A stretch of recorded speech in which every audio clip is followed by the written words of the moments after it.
నమస్తే, welcome to రచ్చ media. France అధ్యక్షుడిపై Donald Trump వివాదాస్పద వ్యాఖ్యలు కలకలం రేపుతున్నాయి. ఫ్రాన్స్ అధ్యక్షుడు మేక్రాన్ ఆయన భార్య పట్టించుకోదంటూ కామెంట్లు చేసిన ట్రంప్, మేక్రాన్ భార్య అతనితో దురుసుగా ప్రవర్తిస్తుందని, అతను దవడ దెబ్బ నుంచి ఇప్పుడే కోలుకుంటున్నారంటూ వెటకారం చేశారు డొనాల్డ్ ట్రంప్. ఇందుకు సంబంధించిన ట్రంప్ చేసిన వ్యాఖ్యలు వీడియో సోషల్ మీడియాలో వైరల్ అవుతోంది.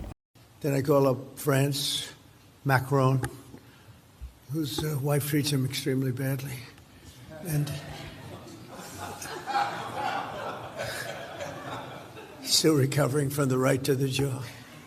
And I say, Emmanuel, we'd love to have some help in the Gulf, even though we're setting records and knocking out bad people and knocking out ballistic missiles.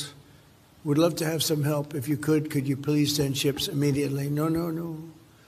We cannot do that, Donald. We can do that after the war is won. I said, No, I don't need after the war is won, Emmanuel. Many of them said, we'll be there after the war is completed. Hyderabad లో దోమల సమస్యపై MLA వినూత్న నిరసన చేపట్టారు. BRS MLA Devireddy Sudhi Reddy assembly media హాల్లో దోమల జాలితో చేసిన దుస్తులు ధరించి నిరసన తెలిపారు. హైదరాబాద్ లో పరిస్థితి దారుణంగా ఉందని, నోరు తెరిస్తే దోమలు లోపలికొస్తున్నాయని వ్యాఖ్యానిస్తూ కాంగ్రెస్ ప్రభుత్వాన్ని విమర్శించారు. ప్రతి డివిజన్ కు 10 ఫాగింగ్ యంత్రాలు ఇవ్వాలని డిమాండ్ చేస్తూ తక్షణ చర్యలు తీసుకోవాలని కోరారు. లక్షల రూపాయల ఖర్చు పేదవానికి మరి మధ్యతరగతి కుటుంబానికి భారం అవుతుంది. కనీసం దోమలైనా అరికట్టమని చెప్పేసి ఈ ప్రభుత్వాన్ని కోరుతా ఉన్నాను. గతంలో చేసినట్టు మీరు కూడా చేయండి. తప్పనిసరిగా దోమలు అరికడితే తగ్గిపోతాయి. తద్వారా ప్రజల యొక్క ఆరోగ్యం బాగుంటది. ప్రజలందరూ కూడా సుఖ సంతోషంగా ఉండాలి. దోమలు కూడా అరికట్టలేని ప్రభుత్వం నిజంగా ప్రభుత్వం అవసరమా అని చెప్పేసి ఈ సందర్భంగా నేను ప్రశ్నిస్తున్నా. కనీసం నిరసన తెలుపుతాకు మేము ఈ దోమల మెట్టు తీసుకొస్తుంటే పోలీసు వాళ్ళ దౌర్జన్యం, వాళ్ళు ఎటువంటి ఆర్డర్ కాపీ లేకున్నా గానీ ఇలా ఈ డ్రెస్ వేసుకోవద్దని చెప్పేసి మా మీద దౌర్జన్యం చేస్తా ఉన్నారు. అసెంబ్లీ సమావేశాలు అయినప్పుడు కొన్ని రకాల నిబంధనలు ఉంటాయి. సమావేశాలప్పుడు అసెంబ్లీ సమావేశాలు లేనప్పుడు కూడా ఈ నిబంధనలు పెట్టి ప్రజాస్వామ్యాన్ని గొంతు నొక్కే ప్రయత్నం చేస్తున్నారని కూడా ఈ సందర్భంగా మనవి చేసుకుంటూ ఈ యొక్క హైదరాబాద్ లో దోమని అరికట్టని మహాప్రభు అని చెప్పేసి ఈ సందర్భంగా కోరుతున్నా. రైల్వే కోడూరులో జనసేన పార్టీ ఎమ్మెల్యే అరవ శ్రీధర్ బాధితురాలు హర్షవేణ మరోసారి వార్తల్లోకి ఎక్కింది. రాఘవరాజపురం టీడీపీ కార్యాలయంలో ప్రజాదర్బార్ కార్యక్రమంలో టీడీపీ ఇన్ఛార్జ్ ముక్కు రూపానందారెడ్డికి వినతిపత్రం అందజేసిన హర్షవేణ ఎమ్మెల్యే అరవ శ్రీధర్పై కొత్త కేసు నమోదు చేస్తున్నామంటూ తెలిపారు. కేసు నమోదు విషయం మీ దృష్టికి తీస్తున్నామంటూ హర్షవేణ టీడీపీ శ్రేణులకు తెలియజేశారు. జనసేన పార్టీ అధ్యక్షుడు పవన్ కళ్యాణ్ ఎలాంటి క్లీన్ చిట్ ఇవ్వకుండా ప్రభుత్వ అభివృద్ధి కార్యక్రమాల్లో పాల్గొనడం ఎంతవరకు సమంజసమంటూ మండిపడ్డారు. నాకే అవమానంగా ఉందంటూ హర్షవేణ వినతిపత్రం ఇచ్చి అక్కడి నుంచి వెళ్లిపోయారు.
కర్ణాటకలోని హవేరీలో ఘోర ప్రమాదం చోటు చేసుకుంది. సెంట్రల్ బస్టాండ్లో అదుపు తప్పిన ఆర్టీసీ బస్సు ప్లాట్ఫామ్ పై ఉన్న ప్రయాణికులపైకి బస్సు దూసుకెళ్లడంతో 2 ఏళ్ల బాలుడు మృతి చెందారు.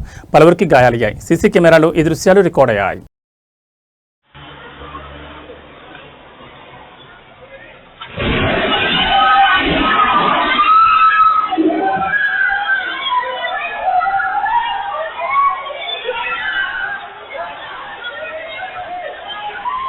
రోడ్డు సౌకర్యం లేక అల్లూరు జిల్లా డుమ్రిగూడ మండలం డొక్కిపాడులో గిరిజనులు తీవ్ర ఇబ్బందులు పడుతున్నారు. పురిటి నొప్పులతో బాధపడుతున్న భార్యను భర్త, కుటుంబ సభ్యులు కలిసి 5 కిలోమీటర్ల మేర డోల్లో మోసుకెళ్లారు. రోడ్డు సౌకర్యం లేక కష్టాలు తప్పడం లేదని గిరిజనులు ఆగ్రహం వ్యక్తం చేస్తున్నారు.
ధర్నా చేస్తున్నాం.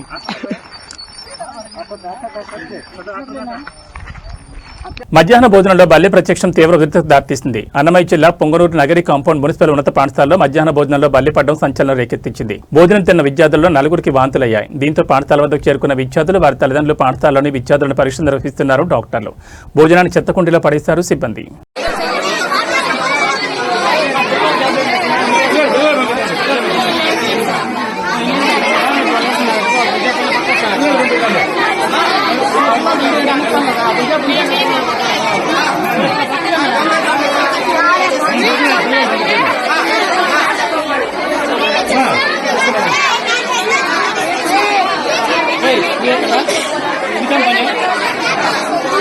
తాడేపల్లి వైఎస్ఆర్ కాంగ్రెస్ పార్టీ కేంద్ర కార్యాలయంలో మాజీ ముఖ్యమంత్రి వైఎస్ఆర్ కాంగ్రెస్ పార్టీ అధినేత వైఎస్ జగన్మోహన్ రెడ్డి పశ్చిమ గోదావరి జిల్లా తాడేపల్లిగూడెం నియోజకవర్గ వైసీపీ ఇన్ఛార్జ్ వడ్డీ రఘురామనాయుడు మర్యాదపూర్వకంగా కలిశారు.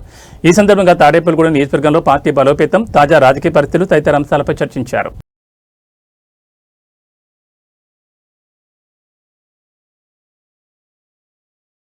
పశ్చిమ గోదావరి జిల్లా తాడేపల్లిగూడెం మండలం వెంకటరామన్నగూడెం గ్రామం పసుమర్తి రామలక్ష్మణ్ తండ్రి అనారోగ్యంతో ఇంటి వద్ద విశ్రాంతి తీసుకుంటున్నారు. వారిని తాడేపల్లిగూడెం నియోజకవర్గం తెలుగుదేశం పార్టీ ఇన్ఛార్జ్ భవన మరియు ఇతర నిర్మాణ కార్మికుల సంక్షేమ బోర్డు చైర్మన్ వలవల మల్లికార్జునరావు పరామర్శించారు. ఆయన వెంట తెలుగుదేశం నాయకులు పరిమి రవికుమార్, పోతుల అన్నవరం, గంధం సతీష్, పరిమి సురేష్, ముప్పిడి రమేష్, పీతల సత్యనారాయణ, పంతం శేఖర్ తదితరులున్నారు.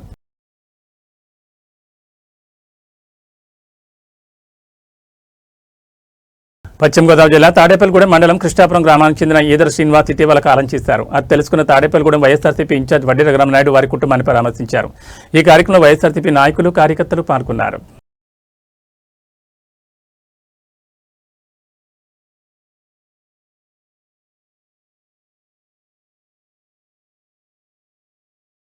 పశ్చిమ గోదావరి జిల్లా తాడేపల్లిగూడెంలో ప్రపంచ హోమియోపతి అవగాహన వారోత్సవాలు ఘనంగా ప్రారంభమయ్యాయి. ఏఎస్ఆర్ హెచ్ఎంసీ యుఏఆర్డీటీ ఆధ్వర్యంలో ఈ భారీ ర్యాలీ నిర్వహించారు.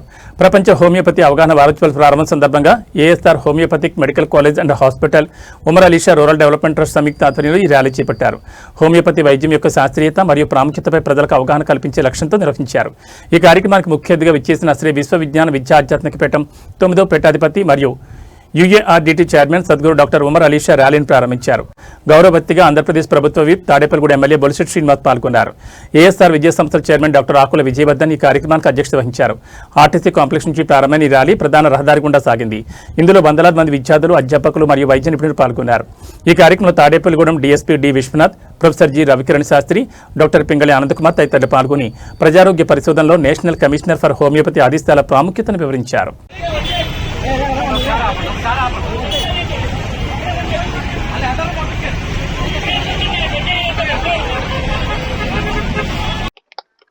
ఈ ర్యాలీ సందర్భంగా ప్రజల్లో అవగాహన కలిగించడానికి ఈ ర్యాలీ యొక్క ప్రత్యేకత, మరి ప్రపంచ వ్యాప్తంగా ఈ యొక్క అవగాహన సదస్సులు, హోమియోపతి యొక్క అవగాహన సదస్సులు నిర్వహించుకోవడం ఎంతో ఆనందదాయకం. హోమియోపతి యొక్క వైద్య విలువలు మనందరూ గ్రహించగలిగినట్లయితే ఎంతో మహోన్నతమైనటువంటి ఆరోగ్యం మనందరికీ చేకూర్చుకునేటువంటి అవకాశం కలుగుతుంది. ఇది పేదల వైద్యంగా కూడా మనం భావించవచ్చు. ఇందులో ఉన్నటువంటి మొట్టమొదటి మెయిన్ ప్రిన్సిపల్ ఏదంటే సింబియాస్ క్యూరేటర్ అనేటువంటిది ఒక బేసిక్ ప్రిన్సిపల్ తీసుకుని ఈ వైద్యం కనిపెట్టబడింది. వ్యాధి యొక్క లక్షణాలు, మందు యొక్క లక్షణాలు సమతుల్యత ఉన్నప్పుడు ఆ యొక్క వ్యాధి సమూలంగా మన శరీరం నుండి నివారించవచ్చు. అటువంటి ఒక మహోన్నతమైనటువంటి ప్రిన్సిపాల్ ని హానిమన్ వారు అలోపతి వైద్య శాస్త్రం అభ్యసించి తదుపరి వారు ఈ ప్రిన్సిపాల్ ద్వారా మలేరియా వ్యాధిని నివారించడం జరిగింది. ఆ విధంగా ఈ యొక్క హోమియోపతి యొక్క వైద్య విలువలు ఆనాడు గ్రహించబడి జర్మనీ నుండి మన భారతదేశం ఇతర దేశాలకు వ్యాప్తి చెందింది. కేరళ ప్రాంతంలో అది ప్రాచుర్యం పొందడం జరిగింది. ఆంధ్రప్రదేశ్ లో గుడివాడలో ఎక్కువగా ఈ కాలేజీ కూడా స్థాపించబడి గుడివాడ హోమియోపతిక్ మెడికల్ కాలేజీ స్థాపించి అక్కడ ఎంతో మంది డాక్టర్లు తయారు చేయడం జరిగింది. నేను కూడా 1985లో బ్యాచ్ నుండి హోమియోపతిలో బిహెచ్ఎంఎస్ చేసి నేను అక్కడ వచ్చినటువంటి ప్రొడక్ట్ ఆ వైద్యం గురించి ఇంకా ప్రత్యేకించి చెప్పనవసరం లేదు. మీరందరూ కూడా అదే బాటలో వివరిస్తున్నారు కనుక హోమియోపతి యొక్క వైద్యం గురించి ప్రజల్లో ఉండేటువంటి కొన్ని అపోహల్ని మనం తొలగించగలిగేటువంటి విషయంగా మనం కొత్త వైద్య శాస్త్రం అభ్యసిస్తున్నటువంటి డాక్టర్లు అందరూ కూడా వారికి అవగాహన కల్పించి దాని యొక్క విశిష్టతను వారికి తెలియజేసినట్లయితే ఆ వైద్యం మీద వారి ఒక నమ్మకం కలుగుతుంది. ఆ అపోహలు తగ్గినప్పుడు ఆ వైద్యంలో ఒక పరిపూర్ణత ఏర్పడుతుంది. అదేవిధంగా ఇది ఎంతో తక్కువ ఖర్చుతో ఎక్కువ లాభం పొందేటువంటి వైద్యం. మరి అలోపతిలో చూసినట్లయితే ఎంతో ఖర్చు జరుగుతుంది, సైడ్ ఎఫెక్ట్స్ ఉంటాయి. దీనిలో ఖర్చు తక్కువ, సైడ్ ఎఫెక్ట్స్ ఉండవు. అమూల్యమైనటువంటి వైద్య ఆరోగ్యాన్ని మనం కాపాడుకోవచ్చు మన శరీరంలో. మరి అటువంటిది సిమిలియర్ అనేటువంటి ఒక బేసిక్ ప్రిన్సిపల్ పై ఆధారపడి ఉన్నటువంటి హోమియోపతి వైద్యం ఈనాటి వైద్య శాస్త్రంలో ఒక అమూల్యమైనటువంటి స్థానం అలంకరింపబడి ఉంది. ఎంతో మంది పెద్ద హోమియోపతిలో ఉండేటువంటి పెద్ద డాక్టర్లు కూడా హోమియోపతి వైద్యాన్ని వారు పొందడం జరుగుతుంది. మనం ఎంతో మంది డాక్టర్లు గమనించవచ్చు. కానీ అలోపతి వైద్యం బయటికి చూసుకుంటున్నాం, హోమియోపతి వైద్యం అంతర్లీనంగా ఎంతో మంది డాక్టర్లు వాడుతున్నారు. మరి ఈ విధంగా ప్రపంచంలో ఈ తాడేపల్లిలో కూడా అవేర్నెస్ తీసుకురావాలని చెప్పి ఇక్కడికి వచ్చేసినటువంటి గురువు ఆధ్యాత్మికుడు ఎక్కడైనా ప్రపంచ దేశాలన్ని చోట్ల కూడా ఎన్నో ప్రసంగాలు చేసి మా తాడేపల్లి వచ్చినందుకు ముందుగా వారికి స్వాగతం తెలియజేసుకుంటూ అదేవిధంగా హోమియో కాలేజ్ ఎవరైతే జరుగుతున్నటువంటి principal and managing director Vijay గారికి, మన గట్టి మాణిక్యాల గారికి, ఆచార్యులు మన కాలేజీ ఆచార్యుల గారికి, అదేవిధంగా సమాజం కూడా నమస్కారం. హోమియో అనేది డయాగ్నోస్ చేయడం ముఖ్యం. అంటే ఏది పడితే అది దాని మీద రాసిన రొంప గీది పెద్ద గీత అని ఇచ్చేస్తే అది పనిచేయదు. అది నేను కూడా వాడిన చాలా రోజులు. ముందు డయాగ్నోస్ చేయాలి, దానికి డోస్ ఇవ్వాలి, ఇస్తే ఖచ్చితంగా పనిచేస్తుంది. అందులో ఇవాళ ఇంగ్లీష్ మెడిసిన్ అనేది చాలా కాస్ట్లీ ట్రీట్మెంట్. మనిషి బ్రతకాలంటే మందులు కావాల్సిన పరిస్థితుల్లో ఉన్నప్పుడు హోమియో అనేది మనిషి జీవనానికి ఆర్థికంగా ఇబ్బంది నుంచి బయటపడడానికి ఉపయోగపడే విషయాన్ని కూడా మనం తెలియజేసిన అవసరం ఉంది. ఇవాళ 4,000 ముందు డాక్టర్ దగ్గరికి వెళ్తే మనం డయాగ్నోస్ చేయగల ఇవాళ ఎవరు వైద్యం చేయట్లేదు. అంటే ముందు ల్యాబ్ పంపించి మనం బ్లడ్ టెస్ట్లు అన్ని చేయించి మళ్ళీ ఈకో టెస్ట్లు అన్ని చేయించానే కానీ ఏ వ్యాధి నిర్ధారణ జరగదు. యాక్చువల్ ఇంగ్లీష్ మెడిసిన్ లో అది డాక్టర్ తీసుకు కాదు, దానికి సిస్టమ్ అలవాటు అయింది. కానీ ఇప్పుడు దానికి ఒక 3,000 రూపాయలు ఖర్చు పెట్టకుండా మనం మొదలు పెట్టదు వైద్యం. కానీ హోమియోలో 100 రూపాయలు కూడా ఖర్చు అవ్వకుండా మనం దాన్ని తగ్గించుకోవచ్చు. కానీ దానికి సరైన డాక్టర్ అనేది ఇంపార్టెంట్. అంటే మనిషి హిస్టరీ కావాలి దానికి. అసలు నీకు ఎప్పుడు ఏ జబ్బు ఇది రొంప వచ్చింది, ఎన్నాళ్ళ నుంచి వచ్చింది, ఎన్నాళ్ళు ఉంది, దీని లక్షణాలు ఏంటనేది తర్వాత దాన్ని స్టడీ చేసిన తర్వాత మందులు తప్ప ఏదో దాంట్లో దానికి ఇది పని చేస్తుందని ఇస్తే మాత్రం ఖచ్చితంగా పనిచేస్తుంది. ఎందుకంటే అది కూడా చూసాను నేను. కాబట్టి అందరికీ ఈ రోజు మన తాడేపూడిలోనే హోమియో కాలేజీ ఉండడం, మరి ఫ్రీ క్యాంపులు కూడా విజయ్ చెప్తా ఉన్నాను, నిర్వహిస్తా ఉన్నాను. అవేర్నెస్ కూడా కావాల్సిన అవసరం ఉంది. ఎందుకంటే ఇప్పుడు మనం తిని తిండ్లు వేరు, ఆ రోజుల్లో తిని తిండ్లు వేరు. ఏ మెడిసిన్ అలవాటు అయిపోయింది. స్పీడ్ యోగం అయితే అలాగే స్పీడ్ మెడిసిన్ అలవాటు పడ్డాం మనం. హోమియో పని చేస్తే 1 వారం రోజులు పట్టొచ్చు, లేదా 3 రోజులు పట్టొచ్చు, 4 రోజులు పట్టొచ్చు. కానీ అలా కాదు, మనకు ఇంగ్లీష్ మెడిసిన్ అయితే ఇమీడియట్ గా రిలీజ్ ఇచ్చేద్దా, ఇంజెక్షన్ చేద్దా అనే మైండ్ సెట్ కి మనం అలవాటు పడ్డాం. దానికి చాలా మంది నిరుపేదలు కూడా డబ్బులున్నా లేకపోయినా మెడిసిన్స్ వాడుకుంటూ మరి షుగర్, దేశీయ కోకో జీడిపప్పును 2030 నాటికి విదేశాలకు ఎగుమతి చేసే ప్రధాన గ్లోబల్ బ్రాండ్స్ గా మారనున్నాయని పశ్చిమ గోదావరి జిల్లా తాడేపల్లిగూడెం మండలం వెంకటరామన్నగూడెం డాక్టర్ వైఎస్ఆర్ ఉద్యాన విశ్వవిద్యాలయం ఉపకులపతి డాక్టర్ కె ధనుంజయరావు తెలిపారు. ఈ లక్ష్యాన్ని చేరుకోవడానికి కేంద్ర ప్రభుత్వం తమ వార్షిక బడ్జెట్ 2026-27లో కేటాయింపులు ప్రకటించిన నేపథ్యంలో గురువారం న్యూఢిల్లీ కృషి భవన్లో కేంద్ర ప్రభుత్వ వ్యవసాయ మరియు రైతు సంక్షేమ శాఖ ఆధ్వర్యంలో ఏర్పాటు చేసిన ఉన్నత స్థాయి అధికారుల, శాస్త్రవేత్తల సమన్వయ సమావేశానికి డాక్టర్ వైఎస్ఆర్ ఉద్యాన విశ్వవిద్యాలయం ఉపకులపతి డాక్టర్ ధనుంజయరావు హాజరయ్యారు. ఈ సందర్భంగా ఆంధ్రప్రదేశ్లోని కోకో మరియు జీడి పంటల సాగు వివరాలు, ఉత్పత్తి సామర్థ్యం, ప్రాసెసింగ్ గురించి వివరిస్తూ ఆంధ్రప్రదేశ్ ప్రభుత్వం ఉద్యాన పంటలకు అత్యధిక ప్రాధాన్యత ఇస్తూ రాయలసీమ ప్రాంతాన్ని హార్టికల్చర్ హబ్ గాను, ఏలూరు జిల్లాను కోకో హబ్ గాను ప్రకటించి ఈ మేరకు రాష్ట్ర వార్షిక బడ్జెట్లో 30,000 కోట్ల రూపాయలు కేటాయించిన విషయాన్ని సమావేశంలో ప్రకటించగానే ఉన్నతాధికారులందరూ హర్షధ్వానాలతో అభినందనలు తెలియజేశారు. ఈ సందర్భంగా భారతీయ వ్యవసాయ పరిశోధన మండలి director general doctor Mangilal Jat ప్రత్యేక అభినందనలు తెలియజేస్తూ డాక్టర్ వైఎస్ఆర్ ఉద్యాన విశ్వవిద్యాలయం ఈ అవకాశాన్ని సద్వినియోగం చేసుకుని అవసరమైన పరిశోధన కార్యక్రమాలు చేపట్టి ఉపాధి అవకాశాలు కల్పించాలని సూచించారు. డాక్టర్ కె ధనుంజయరావు ఆహ్వానం మేరకు ఈ ఏడాది డాక్టర్ వైఎస్ఆర్ ఉద్యాన విశ్వవిద్యాలయాన్ని సందర్శిస్తానని హామీ ఇచ్చారు. ఈ సమావేశంలో దేశవ్యాప్తంగా కోకో మరియు జీడి పంట సాగు విస్తీర్ణం పెంచడంతో పాటు నాణ్యమైన ఉత్పత్తులను విదేశాలకు ఎగుమతి చేస్తూ గ్లోబల్ బ్రాండ్ స్థాయి వరకు అమలు చేయాల్సిన ప్రణాళికను రూపొందించారు. రాష్ట్రంలో ఈ ప్రణాళిక అమల్లో డాక్టర్ వైఎస్ఆర్ ఉద్యాన విశ్వవిద్యాలయం ముఖ్య పాత్ర వహించనున్నట్లు vice chancellor doctor K Dhanunjaya Rao తెలిపారు. ఈ సందర్భంగా ఈ సమాచారాన్ని తెలుసుకున్న యూనివర్సిటీ శాస్త్రవేత్తలు, సిబ్బంది, రైతులు వైస్ ఛాన్సలర్ ధనుంజయరావును అభినందించారు.